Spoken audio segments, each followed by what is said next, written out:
Howdy, with this video I want to go over the APA medical essays, the last essay for the course, and also show you how to use the databases for the SAN for journal entry number 9. Going to go over it fairly quickly.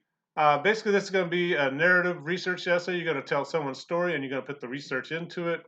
So if you tell me I want to do my essay on brain cancer, I'm going to say, well, do you have personal experience with that, or do you know somebody who's gone through that unfortunate experience?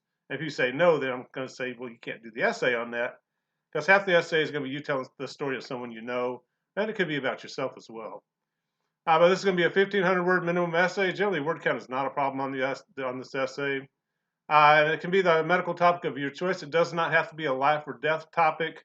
I've had good ones on like peanut allergies or ACL tears and things like that. So you're thinking, well, I'm pretty healthy, but if you've been born or if you've given birth, you've gone through a fairly major medical situation, or at least your mother has, right?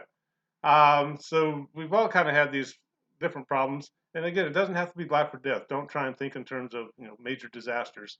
Um, it's good, but the topic's kind of up to you. Make sure it's something you want to talk about. Make sure it's something, if you're going to talk about somebody else's experience, that's something they want to talk about. Um, we'll keep talking about topics as we go along with this essay.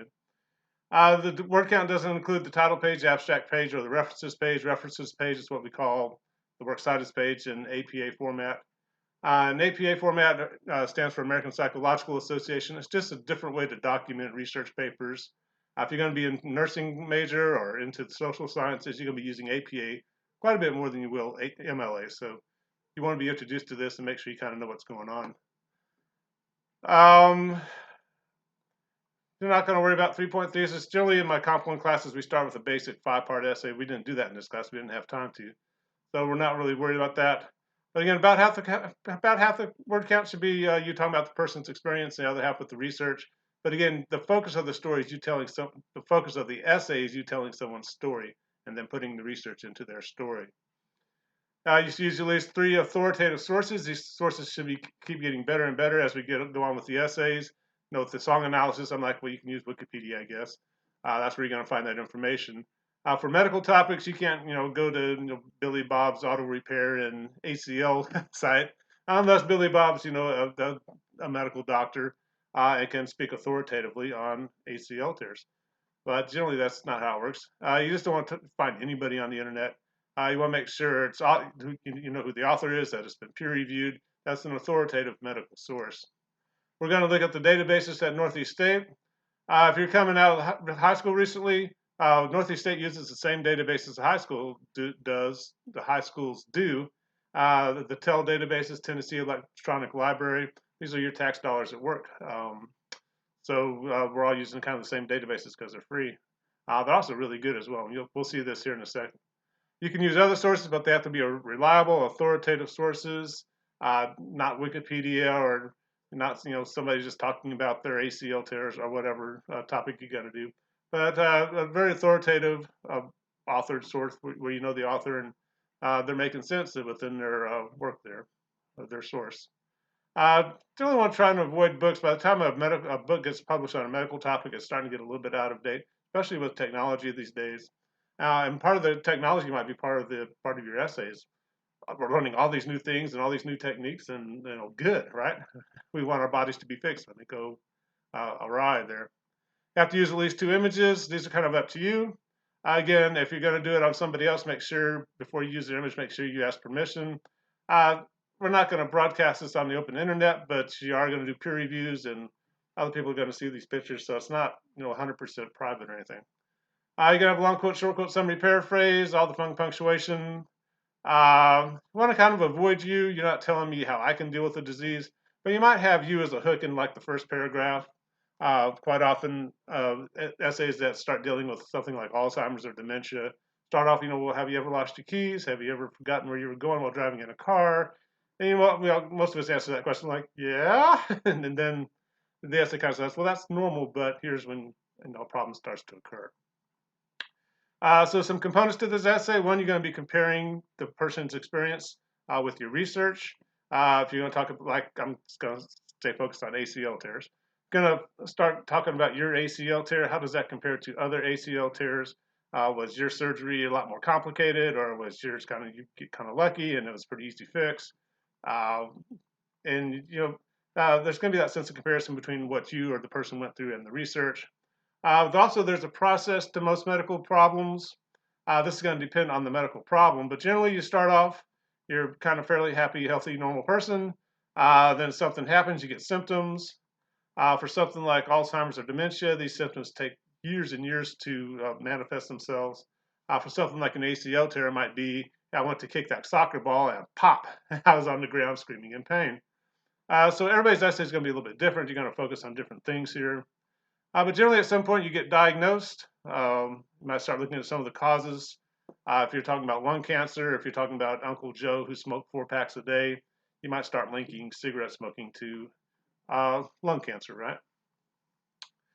Generally, once you get your diagnosis, you're going to get your treatment. But notice kind of most diseases or most medical problems follow a certain kind of pattern here. Then you get your results from the treatment. Then you might try something else, or it works, hopefully. Or you just got to see what the future is going to hold for post-treatment situation there. Then you're going to kind of end your essay, kind of decide what your main point is. Are you going to some kind of call to action? Do we need more research on your topic? Do we just need to be aware that people are going through these things and need to be more sympathetic or empathetic?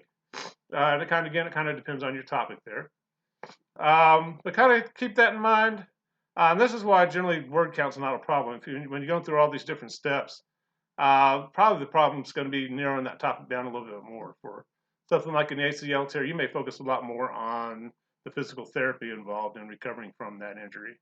Whereas with other things, you might be focusing a lot more on treatments, actual medications and things like that. It just kind of depends on your concern. With something like Alzheimer's, you're going to have to narrow that down. You can't do the entire disease. That can take 10, 15, 20 years to progress sometimes. Probably going to have to focus on a particular stage. You might even kind of alter your essay a little bit to talk about what it's like to care for somebody in the late stages of Alzheimer's. And just focus only on that within your essay. You might get some introduction and get us quickly to that stage 3 or whatever stage it is, and discuss your experiences there. So something to think about. When you get the final topics due this coming Friday, you might send me maybe more than one topic if you're wavering between a couple. I'm happy to offer suggestions. I'm also going to suggest ways you can narrow that topic down so you're not writing your first book. Hopefully you'll write your first book at some point, but we only got about 2 weeks left to work on this essay, and we're not going to try and write our book in 2 weeks, right? 2 weeks there, right? So again, you can kind of see with all 3 of these essays, they sound kind of easy at first, but when you get into them, you really got to do some pretty heavy-duty thinking to make sure you're not, going too far with it, or you have too broad of a topic. All right.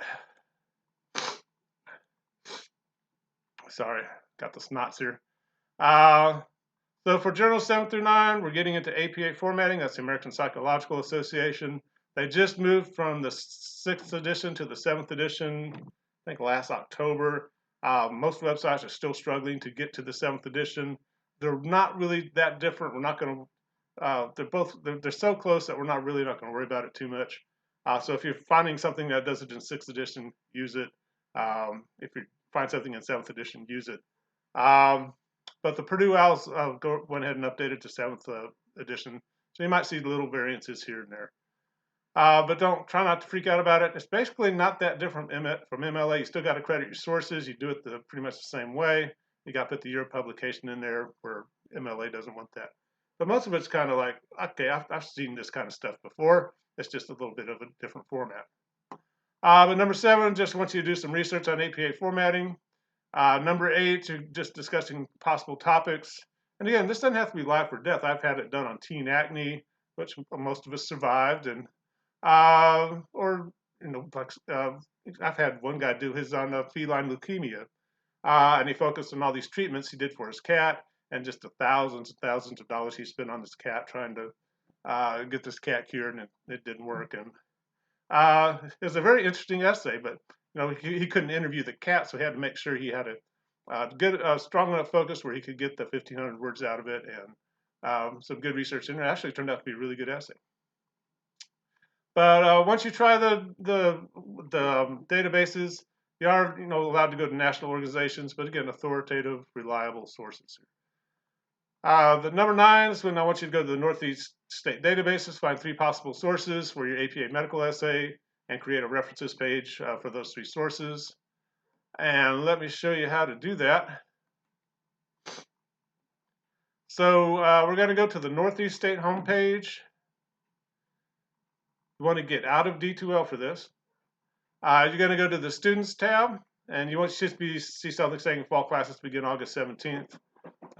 Register now, all that good stuff, COVID-19 warnings. But you're going to click on the Students tab, and we're going to come down here to the library. And once you're here, you're going to see some tabs here: Home, Library Information, Library Resources. We're going to go to Online Databases, and you got to scroll down a little bit if you're on a little bitty screen like mine. And we're going to go to H. Some of these, they're all alphabetical, but we want these health and medicine or health and wellness databases. We're going to go here to health and wellness. And this Gale Health and Wellness database is designed for high school and college students who are writing essays on medical topics like you are for this essay. If you're off campus, which all of us are, you need your username and password. Gotta think about mine. Haven't used mine in a while. If you're on campus, this page won't come up. You gotta be patient. You're going through about 500 different servers here to get to this. But we got the Gale Health and Wellness database.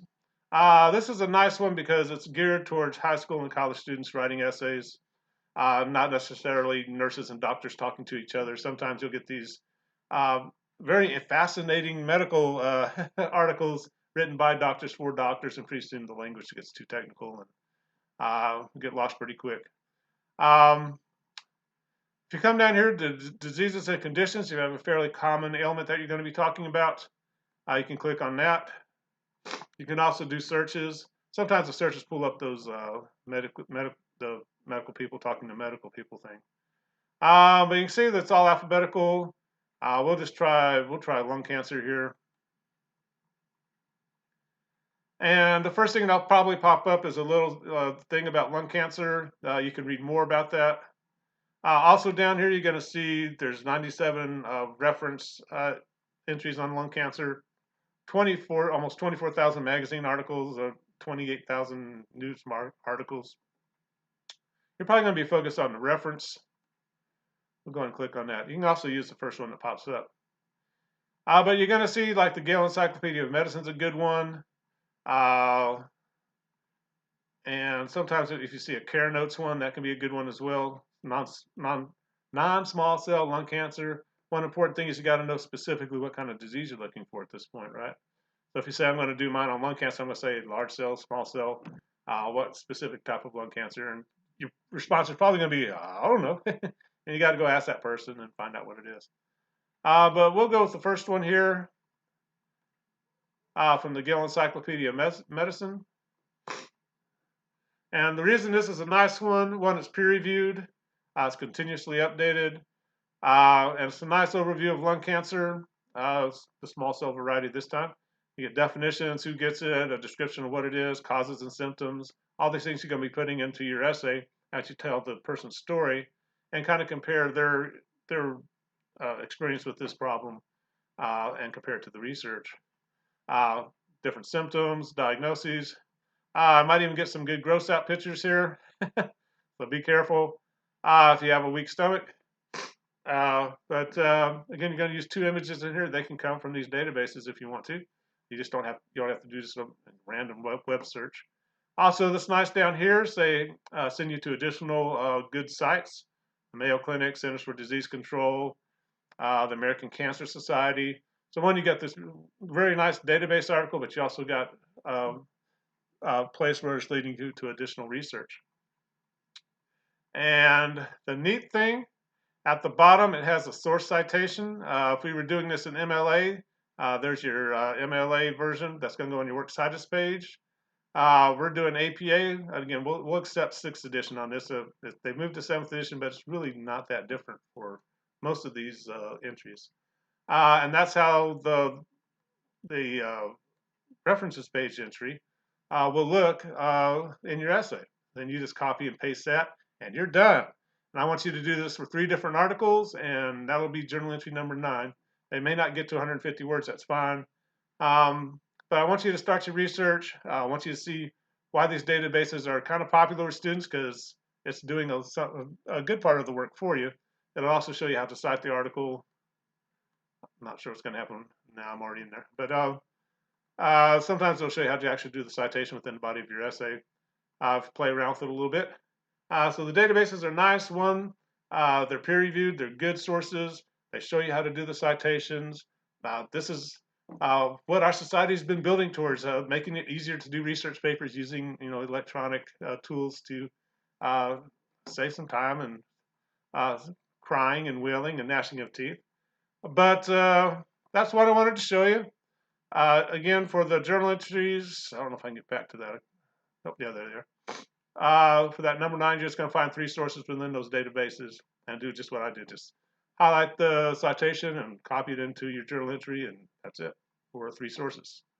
If you have any questions, be sure and let me know. If you want to email me possible topics ahead of Friday, that's fine. If you're like, can I do this topic? I don't know if it's going to be too much.